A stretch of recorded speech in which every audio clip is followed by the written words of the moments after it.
Vikram park में टहल रहा था कि एकाएक पत्थर से ठोकर लगने पर वह गिरने को हुआ और किसी जवान लड़के ने उसे पकड़कर गिरने से बचा लिया। विक्रम ने संभलते हुए उस लड़के को थैंक यू बोला कि उसकी नज़र लड़के के चेहरे पर गई। लड़का हूबहू विक्रम की जवानी के वक्त से मेल खा रहा था। उस लड़के को देखकर विक्रम को ऐसा लगा जैसे कि वह आईना देख रहा हो और 20-30 साल पीछे चला गया हो। उसे अपने ज़माने के दिन याद आ गए। किसी की शक्ल इतनी कैसे मिल सकती है? बहुत हैरानी हो रही थी विक्रम को। उस लड़के ने बोला, अंकल आप ठीक हो? विक्रम ने बोला, हाँ मैं ठीक हूँ। तुम कौन हो? आज पहली बार तुम्हें इस पार्क में देखा है। लड़के ने बोला, मेरा नाम पलाश है, मैं तो यहीं रहता हूँ और रोज़ अपनी मम्मा के साथ पार्क में शाम को टहलने आता हूँ। आपको आज पहली बार इस पार्क में देखा। मेरे ख्याल से आप इस सोसाइटी में नए आए हैं। विक्रम ने बोला, हाँ बेटा सही बोल रहे हो, कुछ दिन पहले ही मैं यहाँ शिफ्ट हुआ हूँ और रोज़ पार्क में टहलता हूँ। अच्छा हुआ आज तुमने मुझे गिरने से बचा लिया। वैसे भी अभी कोई खास जान पहचान नहीं हुई है मेरी। चलो इसी बहाने किसी से जान पहचान तो हुई। पलाश ने बोला, क्यों नहीं, आइए मैं आपको अपनी मम्मा से मिलवाता हूँ। और विक्रम का हाथ पकड़कर पलाश उसे अपनी माँ के पास ले गया।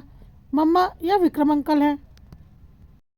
शिखा ने जैसे ही विक्रम को देखा वह विक्रम को देखती रह गई और उसने तुरंत ही विक्रम को पहचान लिया। विक्रम ने भी अपना चश्मा ठीक करते हुए शिखा की ओर देखा और उसे लगा कि इसे कहीं पर देखा है मैंने। थोड़ी देर के बाद विक्रम को भी समझ में आ गया कि यह शिखा है। विक्रम हैरान था इतने दिनों के बाद शिखा को देखकर। तब तक पलाश ने बोला, मम्मी यह विक्रम अंकल हैं, नए नए आए हैं इस सोसाइटी में, पार्क में टहल रहे थे, गिरने वाले थे कि मैंने इन्हें संभाल लिया। इनकी अभी कोई खास जान पहचान नहीं है। तो मैंने बोला, चलिए मैं अपनी मम्मा से आपको मिलवा देता हूँ। ठीक किया ना मम्मा मैंने? विक्रम और शिखा ने जैसे ही एक दूसरे को देखा वह दोनों 20 साल पुरानी यादों में खो गए। कुछ देर के बाद दोनों अपने अपने घरों को चले गए और शिखा और विक्रम को आज से 20 साल पुरानी एक एक बात याद आ रही थी।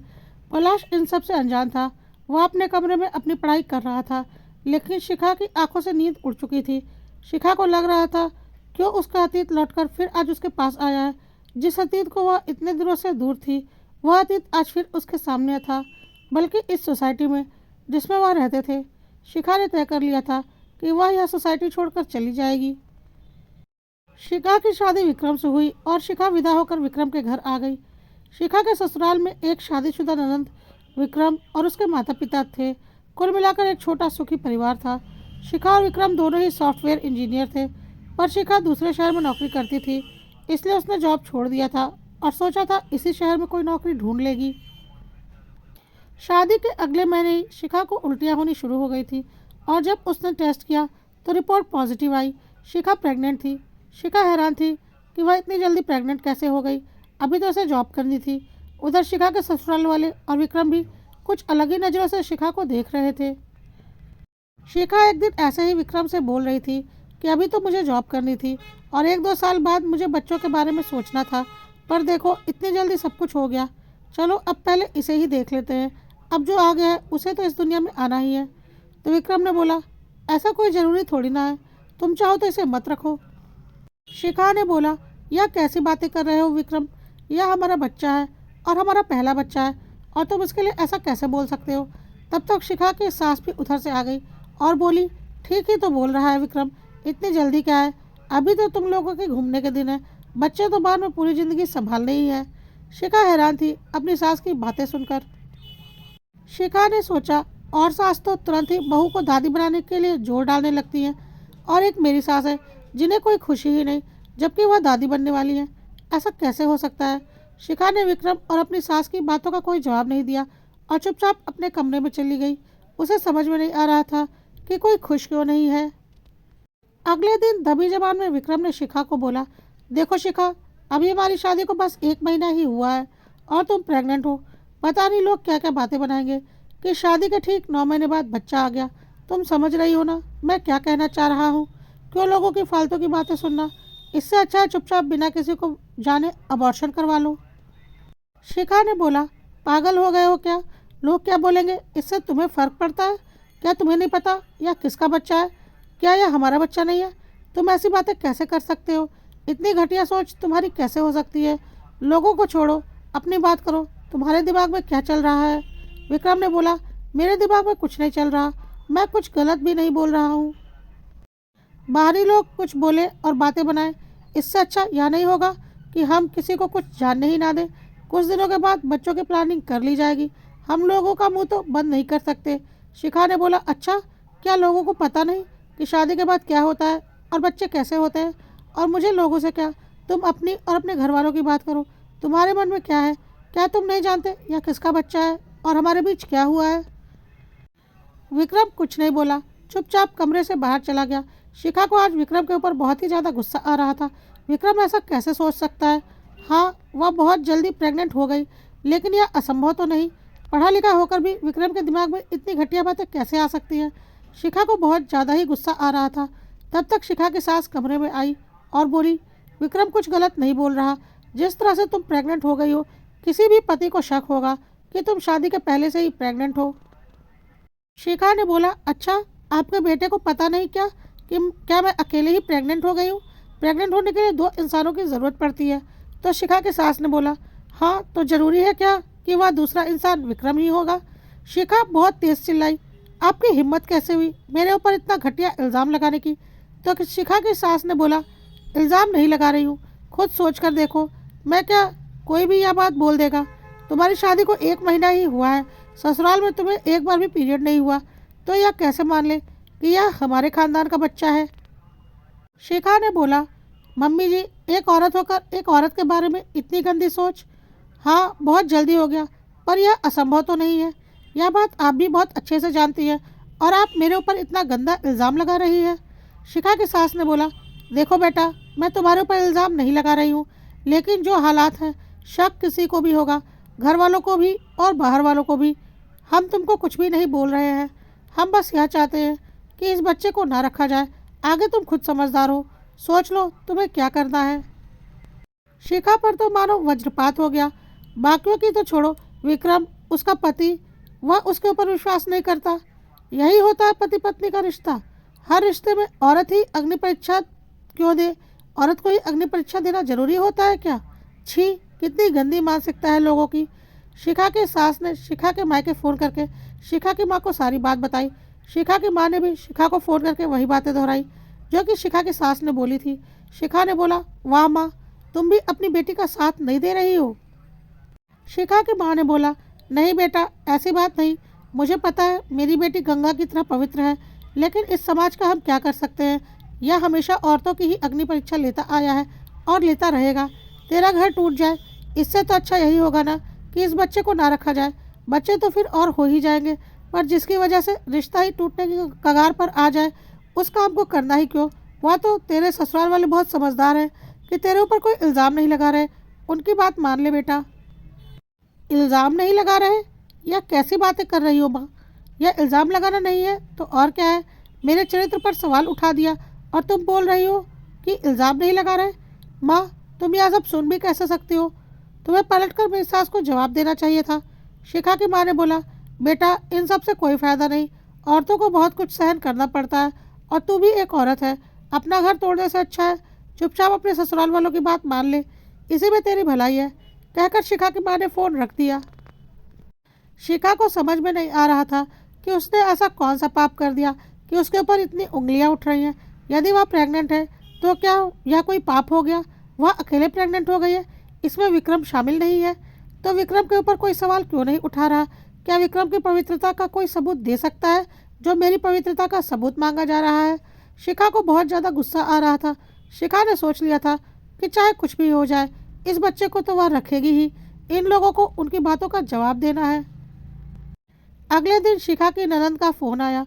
उसकी ननंद ने भी वही सारी बातें दोहराई जो शिखा के ससुराल वाले और शिखा की माँ ने कही थी। शिखा को समझ में आ चुका था कि उसका साथ कोई भी नहीं देने वाला।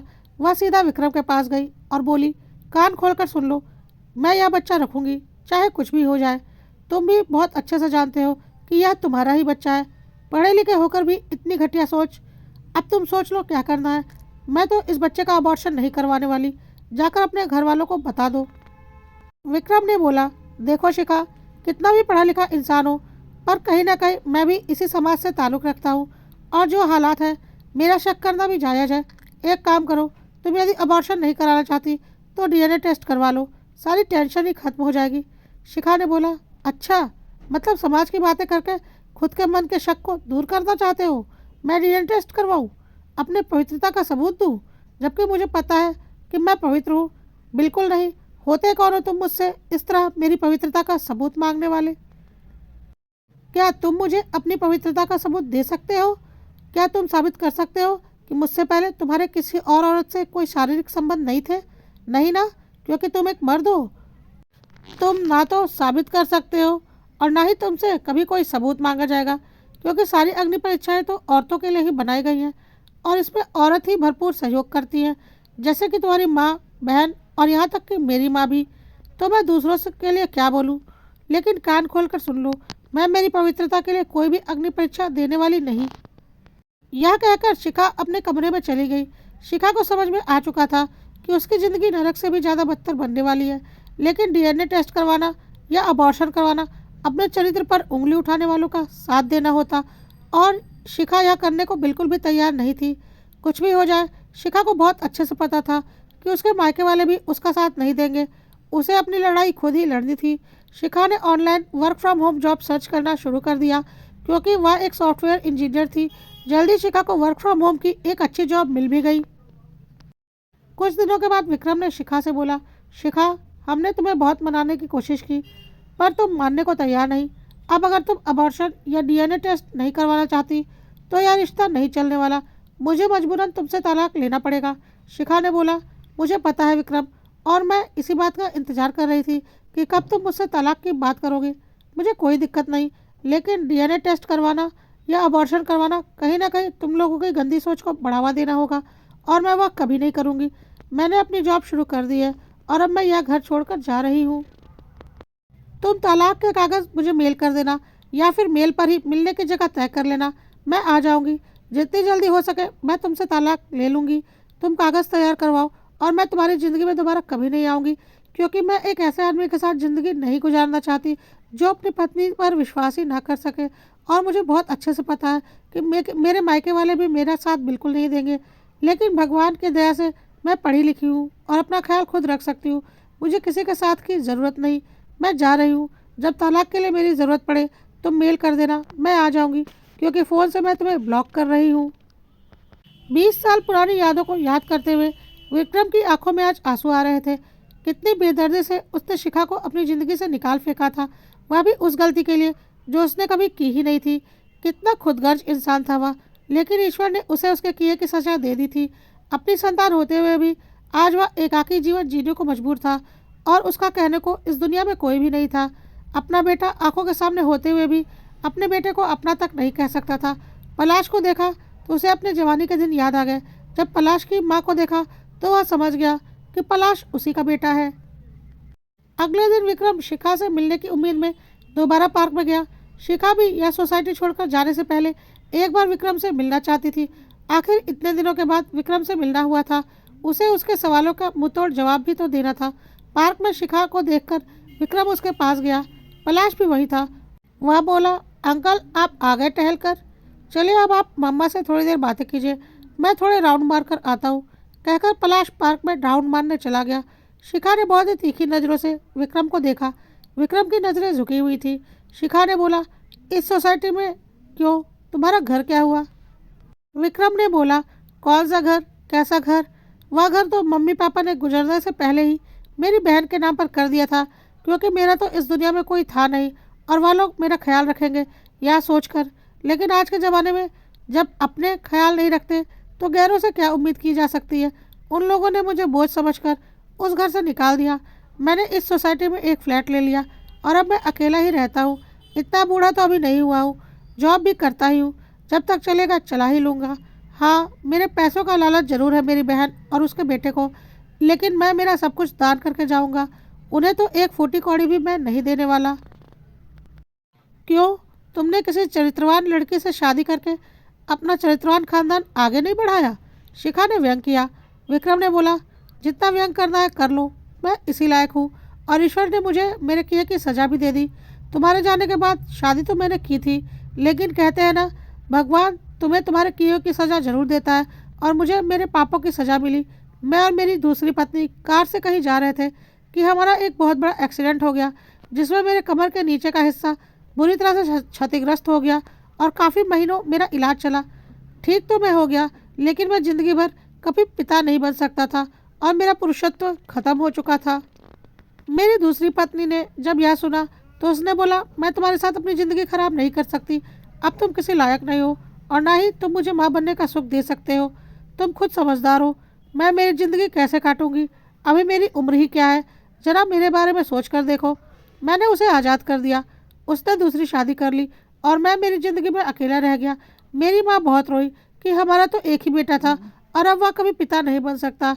हमारा तो खानदान ही खत्म हो जाएगा। उस वक्त तुम्हें बहुत याद किया था कि क्या पता शिखा की कोख में तेरा ही बच्चा हो, लेकिन हमने खुद तुम्हारे ऊपर इल्ज़ाम लगाए थे, तो किस मुंह से तुम्हारे पास आते? शिखा ने फिर व्यंग किया। अब पलाश को देखकर समझ में आ ही गया होगा कि पलाश किसकी औलाद है या फिर अभी भी किसी डीएनए की ज़रूरत है। विक्रम ने बोला, जितने ताने मारने हैं मार लूँ, मैं इसी लायक हूँ। मेरे कर्म ही ऐसे हैं। लेकिन हाँ, पलाश को देखकर दिल में एक अजीब सी खुशी हो रही है कि मेरी भी कोई संतान है। मैं पिता हूँ। शिखा ने बहुत ही तीखी नज़रों से विक्रम की ओर देखा और बोला, खबरदार, जो तुमने खुद को पलाश का पिता बोला, तुम यह हक बहुत पहले ही खो चुके हो। पलाश सिर्फ और सिर्फ मेरी औलाद है। उस पर किसी और का कोई हक नहीं। भूलना मत। विक्रम बोला, गुस्सा मत करो। मैंने तो यूं ही भावनाओं में बहकर बोल दिया था। पलाश सिर्फ और सिर्फ तुम्हारा है। और बताओ, तुमने दूसरी शादी नहीं की? शिखा ने बोला, नहीं। एक पुरुष से ही जीवन का इतना सीख मिल गया कि दोबारा शादी करने की कभी हिम्मत ही नहीं पड़ी। पुरुष समाज पर से तो मेरा विश्वास ही उठ गया था, लेकिन मैंने मेरे पलाश को इतने अच्छे संस्कार दिए हैं कि जो भी लड़की पलाश की ज़िंदगी में आएगी वह हमेशा सुखी रहेगी। इस बात की गारंटी तो मैं लेती हूँ। पलाश को उसके पिता जैसा मैंने बिल्कुल भी नहीं बनने दिया है और औरतों की इज्जत करनी सिखाई है। विक्रम चुपचाप शिखा की ओर देख रहा था। तभी पलाश जॉगिंग करके आ गया और बोला, आप लोगों की बात हो गई? शिखा ने बोला, हाँ बेटा, हमारी बात हो गई। और अब चल, हमें सामान पैक करना है। विक्रम अंकल को गुड बाय कह दे, क्योंकि हम यह सोसाइटी छोड़कर जा रहे हैं। पलाश ने बोला, अचानक यह सोसाइटी छोड़कर जा रहे हैं? हम तो कितने सालों से यहाँ रह रहे हैं। शिखा ने बोला, हाँ बेटा, पर मैं बहुत दिन पहले ही एक दूसरे सोसाइटी में फ्लैट बुक करवा चुकी हूँ, जो कि अब फाइनल भी हो चुका है। वह सोसाइटी इस सोसाइटी से बहुत अच्छी है और वहाँ आसपास के एरिया में जॉब अपॉर्चुनिटी भी बहुत ज़्यादा है, तो वहाँ पर हम कल ही शिफ्ट हो रहे हैं। तो जल्दी चल, बहुत काम है।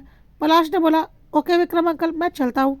बहुत अच्छा लगा आपसे मिलकर, लेकिन आप इस सोसाइटी में आए और हमारा जाना हो गया। विक्रम ने बोला, हाँ पलाश बेटा, शायद हमारा इतना ही मिलना लिखा था, इसलिए मैं सोसाइटी में आया और तुम लोग यह सोसाइटी छोड़कर जा रहे हो। चलो कोई बात नहीं, तुम लोगों से मिलकर बहुत ही अच्छा लगा। तभी पलाश का कोई फ़ोन आ गया और वह फ़ोन पर बातें करने लगा और विक्रम ने शिखा से बोला, वैसे तो मुझे कोई हक नहीं, फिर भी यह मेरा कार्ड है जिसमें मेरा फ़ोन नंबर लिखा हुआ है। पलाश से बोलना बीच बीच में मुझसे बातें कर लिया करें, क्योंकि मैं चाहता हूँ मेरी चिता को वही अग्नि दे। यदि तुम चाहो तो। मेरा कोई भी हक तो नहीं बनता, फिर भी एक बार सोच कर देख लेना, यदि तुम्हें सही लगे तो। कहकर विक्रम वहाँ से चला गया।